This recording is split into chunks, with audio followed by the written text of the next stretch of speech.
Assalamualaikum warahmatullahi wabarakatuh. Alhamdulillah rabbil alamin. Rabba syahri Ramadan alladhi anzalta fihi al-Qur'an waftaradta ala ibadika fihi siyam. Salli ala Muhammad wa ali Muhammad. Faqad qala Allah ta'ala fil Qur'anil Karim, a'udzu billahi as-sami'il 'alim minasyaitonir rajim. Man amila salihan min dzakarin aw untha fahuwa mu'min falanuhyiyannahu hayatan thayyibah. Amma ba'd.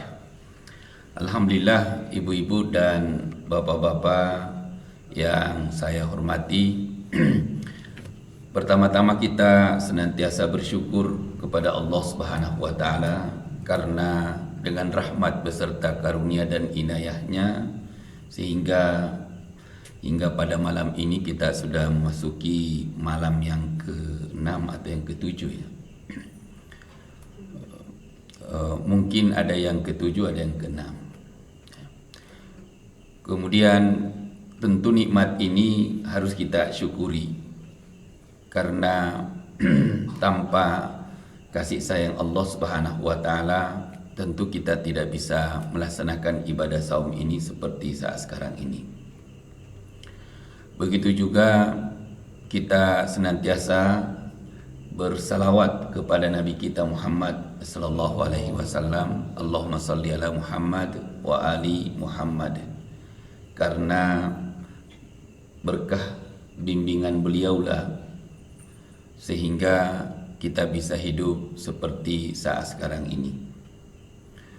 Ibu-ibu dan bapak-bapak yang saya hormati, pada kesempatan yang singkat ini seperti yang tadi disampaikan bahwa kita akan mengkaji pesona saum Ramadan yang termaktub di dalam hadis Nabi kita Muhammad sallallahu alaihi wasallam. Kita ketahui bahwa banyak hadis-hadis yang kita temukan yang berbicara tentang Ramadan.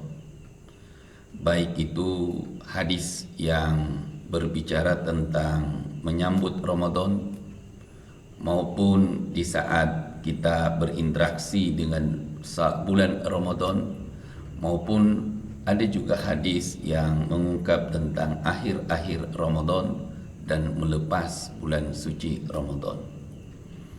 Tentu kalau kita berbicara tentang hadis akan berbeda dengan Al-Quran. Kita ketahui bahwa Al-Quran 100% tidak bisa kita ragukan, dan itu mutlak kita imani, dan tidak ada satupun huruf atau sepotong huruf yang keliru di dalam Al-Quran. Kalau kita meragukan ada ayat yang salah di dalam Al-Quran, hakikatnya bukan ayat itu yang salah, tapi iman kita yang salah. Apalagi kita tidak memahami wahyu itu atau kita tidak punya ilmu tentang Al-Quran. Berbeda ketika kita belajar hadis. Kalau hadis, tidak semua hadis yang dinisbahkan, yang disandarkan kepada Nabi kita Muhammad SAW itu mutlak diterima. Menolak hadis tidak membuat orang kafir, tapi menolak Al-Quran pasti orang itu bukan muslim. Jadi Al-Quran tidak bisa kita tawar-tawar. Kalau hadis masih bisa kita tolak dan masih bisa kita ragukan apakah itu betul disampaikan oleh Nabi atau tidak. Nah, ketika kita berbicara secara umum hadis itu, maka apa yang telah disabdakan oleh Nabi Sallallahu Alaihi Wasallam sampai saat ini masih kita pelajari, itu hanya diduga kuat disabdakan oleh Rasul Sallallahu Alaihi Wasallam. Nah, untuk itu saya ingin menyampaikan beberapa hadis yang berkaitan dengan bulan saum Ramadan. Di situ ada hadis yang sahih, ada hadis yang hasan, ada hadis yang dhaif, bahkan mungkin juga ada hadis yang maudhu. Salah satu hadis yang maudhu yang sering kita baca di bulan suci Ramadan, yang banyak di-share di WhatsApp, di Facebook, di Twitter, adalah hadis yang berbunyi man fariha bidukhuli Ramadan. Siapapun yang berbahagia, yang senang dengan datangnya bulan suci Ramadan, maka orang itu akan dijaga fisiknya, dirinya dari jilatan api neraka di akhirat nanti. Semua ahli hadis mengatakan bahwa itu hadis palsu. Persoalannya, apakah kita tidak boleh bahagia dengan datangnya bulan suci Ramadan? Boleh-boleh saja, dan tidak ada masalah. Masalahnya itu kalau kita klaim bahwa hadis ini bersumber dari Nabi. Kenapa?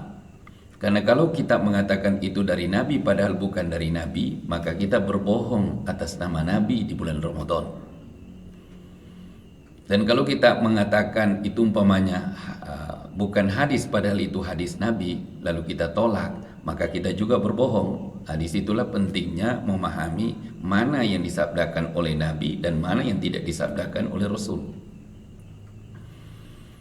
Nah, jadi kalau itu dijadikan rujukan dasar, maka dasar untuk bahagia menghadapi, menyongsong atau berinteraksi dengan bulan suci Ramadan, kita merujuk hadis-hadis palsu. Ada juga hadis palsu. Saya ungkapkan hadis-hadis palsu dulu lah, baru yang sahih. Ya. Ada lagi hadis yang palsu dan juga banyak beredar, yaitu hadis yang berbunyi bahwa Sya'ban atau Rajab syahrullah. Bulan Rajab itu bulannya Allah. Wa Sya'ban syahri, dan bulan Sya'ban itu adalah bulanku, kata Rasul SAW.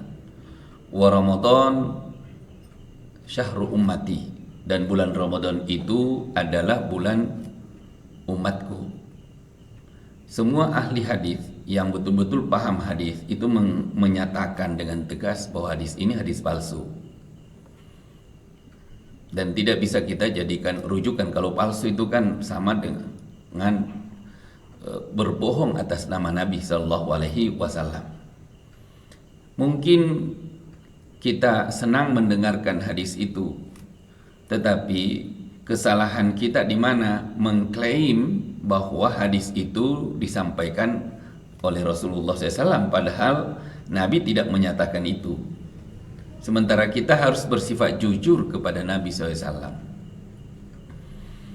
Ada lagi yang sering diungkap oleh mubalik, oleh ustadz, penceramah di bulan suci Ramadan, yang sering mengatakan, bahkan banyak juga di YouTube itu, bahwa awal Ramadan itu rahmah, kemudian awsatuha, kemudian awsatnya pertengahan Ramadan itu ampunan Allah, kemudian wa akhiruhu, dan akhirnya akhir Ramadan itu adalah pembebasan dari api neraka.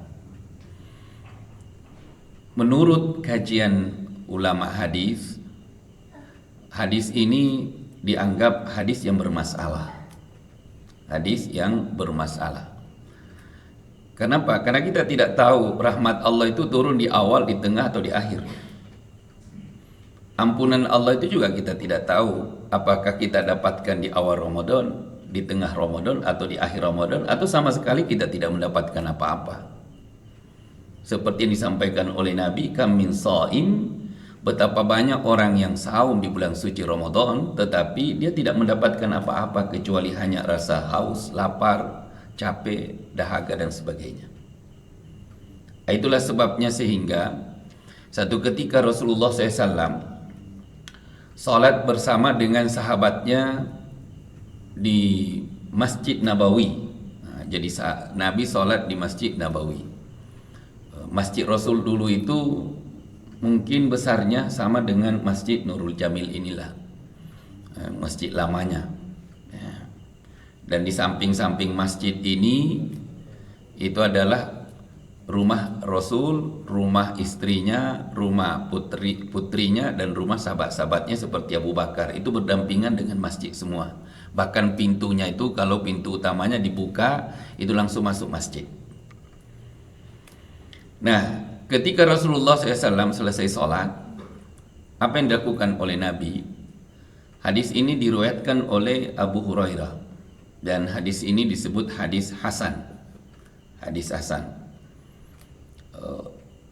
Hadis yang disebut Hasan itu adalah hadis yang kualitasnya tidak sampai sahih, tetapi tidak sampai juga lemah. Dilihat dari mana? Dilihat dari sanadnya, dari rentetan orang yang menyampaikan hadis itu, mulai dari Bukhari umpamanya, atau dari At-Tirmidzi sampai kepada Nabi kita Muhammad SAW. Itu bisa 10 orang, bisa 5 orang, bisa 7 orang. Nah, Abu Hurairah menyampaikan bahwa kami sholat berjamaah dengan Rasul SAW, kemudian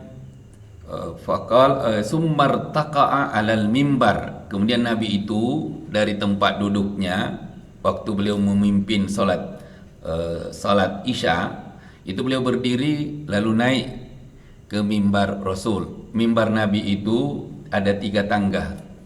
Nah, kalau ini tangga tidak punya tangga, ini mimbar kita.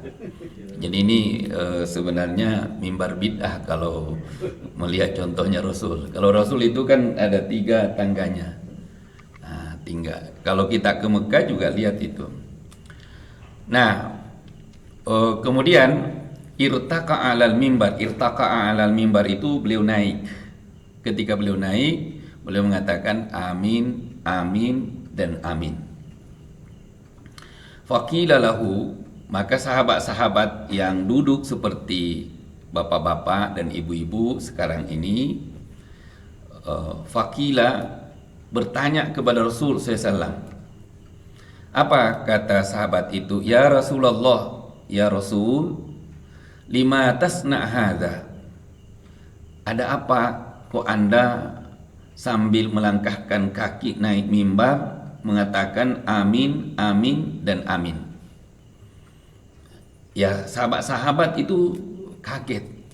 Ya, kalau orang Indonesia kan sudah tidak aneh lah kalau orang bilang amin, amin, amin lah itu. Nah, kenapa? Karena ya waktu kita sholat juga itu aminnya kencang-kencang gitu. Ya. Nah, kemudian faqal, maka Rasulullah SAW berkata, qala li Jibril, qala li Jibril. Jadi Rasul mengatakan Jibril datang ketika saya melangkahkan kaki berdiri dari tempat duduknya itu naik mimbar, itu Jibril datang. Kemudian apa kata Jibril? Nah, jadi Jibril itu sangat cepat datang kepada Rasulullah SAW, dan sahabat tidak ada yang tahu kalau Jibril itu datang, karena Jibril tidak menampakkan dirinya. Jibril menampakkan dirinya kepada Nabi itu dengan wujud aslinya, kalau tidak salah hanya 3 kali. Nah, 3 kali. Pertama ketika beliau menerima wahyu di Gua Hira, kemudian ketika beliau mendampingi Rasul naik ke Sidratul Muntaha. Di antaranya itu. Nah, apa kata Jibril? Ragima anfu abdin. Ragima anfun, kalau bahasa Arab itu ragima anfun, tersungkur hidung orang. Itu kata kiasan. Karena bahasa Arab itu banyak bahasa kiasan. Itulah sebabnya sehingga bahasa Al-Quran itu, apalagi bahasa fikih itu banyak menggunakan kata kiasan. Di situ salah satu keunggulan bahasa Arab yang tidak dimiliki oleh bahasa yang lain. Nah, termasuk kita bahasa Sunda, apalagi bahasa Indonesia. Termasuk bahasa Inggris yang dekat-dekat dengan bahasa Arab itu kalau tidak salah bahasa Prancis. Nah, tersungkur hidung itu adalah bahasa kiasan. Kalau orang Arab ingin mengatakan bahwa celakalah kamu, itu biasanya hidung yang ditunjuk. Hidung yang ditunjuk. Kenapa? Karena hidungnya orang Arab itu ya panjang-panjang, mancung-mancung ke depan. Kalau kita alhamdulillah banyak yang ke dalam. Nah, Kemudian Jibril mengatakan, ragima anfu abdin dakhala Ramadan walam yughfar lahu. Tersungkurlah hidung orang yang menemui bulan suci Ramadan tetapi dia tidak mendapatkan ampunan Allah Subhanahu wa taala. Itu sederhana, tetapi itu luar biasa apa yang disampaikan oleh Nabi Shallallahu Alaihi Wasallam. Kenapa? Karena Nabi Allah Subhanahu wa taala di bulan suci Ramadan ini memberikan berbagai macam menu di bulan suci Ramadan. Menu-menu yang bisa kita nikmati di bulan suci Ramadan. Ada yang berbentuk saum, ada yang berbentuk qiyamul Ramadan, ada yang berbentuk qiraatil Quran, tilawatil Quran, ada zikir, ada salat jamaah, ada infak, ada sedekah, ada takjil. Nah, apakah menu-menu yang Allah siapkan itu bisa nggak kita nikmati di bulan suci Ramadan itu untuk mendapatkan ampunan Allah Subhanahu wa taala? Banyak orang yang tidak bisa mencicipi menu-menu itu sehingga dia tidak bisa mendapatkan ampunan Allah di bulan suci Ramadan. Padahal Rasulullah SAW mengatakan, rugilah, celakalah, tersungkurlah hidung seseorang itu yang menemui, yang dipanjangkan umurnya sampai ketemu bulan suci Ramadan, diberi kesehatan, diberi fisik, diberi kesempatan, tapi setelah bulan suci Ramadan dia tidak mendapatkan ampunan Allah Subhanahu wa taala. Ini yang perlu kita renungkan. Kira-kira dengan ibadah kita pada bulan Ramadan ini bisa nggak kita mendapatkan ampunan Allah? Kira-kira salat malam kita dengan yang 11 rakaat, yang 21 rakaat, yang 23 rakaat, yang 36 sampai 40 rakaat itu, kira-kira itu bisa nggak mendatangkan ampunan Allah Subhanahu wa taala? Kira-kira saum yang kita lakukan di bulan suci Ramadan ini kira-kira bisa nggak mengundang ampunan Allah itu sehingga Allah mengampuni dosa kita di bulan suci Ramadan? Kemudian takjil, sedekah, infak yang kita berikan ke masjid atau kepada anak yatim, kira-kira itu bisa nggak menghapus dosa-dosa kita sehingga ampunan Allah itu datang kepada kita? Bacaan Al-Quran yang kita baca setiap saat di bulan suci Ramadan, kira-kira bisa nggak itu mengundang ampunan Allah Subhanahu wa taala? Ruku dan sujud kita juga seperti itu. Itu yang perlu kita renungkan. Apakah sudah pantas kita mendapatkan ampunan Allah dengan ibadah kita di bulan suci Ramadan, atau kita sendiri yang ragu? Nah, kemudian yang kedua, Rasulullah SAW mengatakan, ketika Jibril itu menyampaikan kepadaku hal yang seperti itu, aku aminkan. Jadi Rasul itu mengaminkan bahwa celakalah umat Muhammad yang ketemu bulan suci Ramadan lalu dia tidak mendapatkan ampunan Allah. Lalu Rasul mengatakan, amin, itu benar Jibril. Itu umatku yang paling rugi, yang paling celaka. Kemudian Jibril mengatakan lagi, ragima anfu abdin idza zakarta alaika walam yusalli alaihi. Rugilah orang itu, celakalah orang itu yang mendengar namamu disebut Muhammad, tetapi orang itu tidak mau bersalawat kepada Nabi kita Muhammad SAW. Dia diam saja, nggak pernah tergerak lidahnya untuk bersalawat kepada Nabi SAW. Kenapa? Semakin cinta kita kepada Nabi, semakin banyak pengenalan kita kepada Rasul, itu semakin senang menyebut namanya. Kalau ada orang, saya cinta kepada Rasul, saya mengenal Rasul, tapi jarang menyebut namanya, itu impossible. Kita bohong itu kecintaan kita kepada Rasulullah SAW, itu tidak benar. Dan salah satu bentuk kekhususan salawat ini, kalau kita lihat di dalam Al-Quran, ketika Allah merintahkan kita untuk saum, Allah sendiri tidak pernah saum. Allah merintahkan kita untuk salat, Allah sendiri tidak pernah salat. Ketika Allah merintahkan kita untuk haji dan umrah, Allah tidak pernah haji dan umrah. Tetapi ketika Allah merintahkan kita untuk bersalawat kepada Rasulnya, maka yang pertama-tama yang bersalawat itu Allah dulu. Innallaha wa malaikatahu yusalluna 'alan nabi. Baru ya ayyuhalladzina amanu sallu alaihi wa sallimu taslima. Apa artinya? Sangat mulia itu bersalawat kepada Nabi.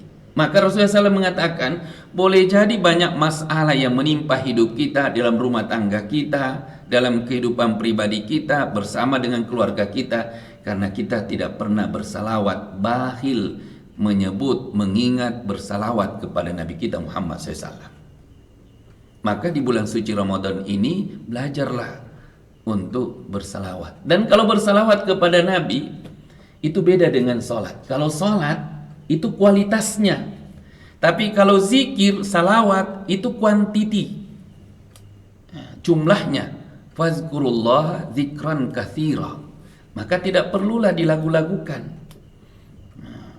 Kenapa? Karena ini dituntut oleh Allah ketika kita berzikir itu, banyaknya zikir itu. Kalau kita sholat, kualitasnya sholat itu yang dituntut oleh Allah Subhanahu wa Ta'ala. Kalau kita saum, bukan banyaknya saum itu yang harus kita kejar, tapi kualitasnya ibadah saum itu.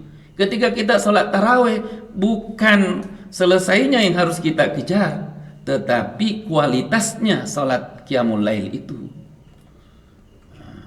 Tetapi ya banyak juga ibu-ibu, bapak-bapak, kalau bacaan imamnya agak panjang, ya banyak batuk-batuk juga di belakang. Bahkan ada juga yang mengeluh ke DKM. Bahkan ada yang buat rekomendasi supaya ustadz itu nggak diundang lagi, karena bacaannya agak panjang gitu ya. Dia mintanya yang pendek-pendek aja, kalau bisa 10 menit beres lah. Nabi itu 10 menit hanya 1 rakaat kalau baca hadis. 10 menit itu baru 1 rakaat. Kenapa? Di zaman Umar itu 1 rakaat itu ya sama, karena harus baca 200 ayat itu. 100 ayat. Kalau kita 3 ayat udah lumayan lah. Qul huwallahu ahad, inna a'thaina. Nah, jadi itu salawat. Saya sering bilang, kalau kita nggak bisa berdiri waktu sholat tarawih, duduk aja, ambil kursi. Saya pernah bilang ke pengurus DKM itu bahwa ya masjid itu sekarang sudah harus bersahabat dengan orang tua. Masuknya juga harus ada jalan khusus untuk lansia. Kenapa? Kan yang banyak datang ke masjid sekarang itu ya orang-orang yang sepuh. Nah, kemudian apa kata Rasulullah SAW? Amin, amin. Diaminkan oleh Nabi SAW bahwa siapa yang menyebut nama Rasul lalu orang itu tidak bersalawat kepada Nabi, orang itu orang yang rugi. Lalu kata Jibril lagi, ragima anfu abdin, celakalah dan rugilah orang itu yang menemui kedua orang tuanya masih hidup, atau salah satu di antara kedua ibu bapaknya, tapi anak itu susah masuk surga.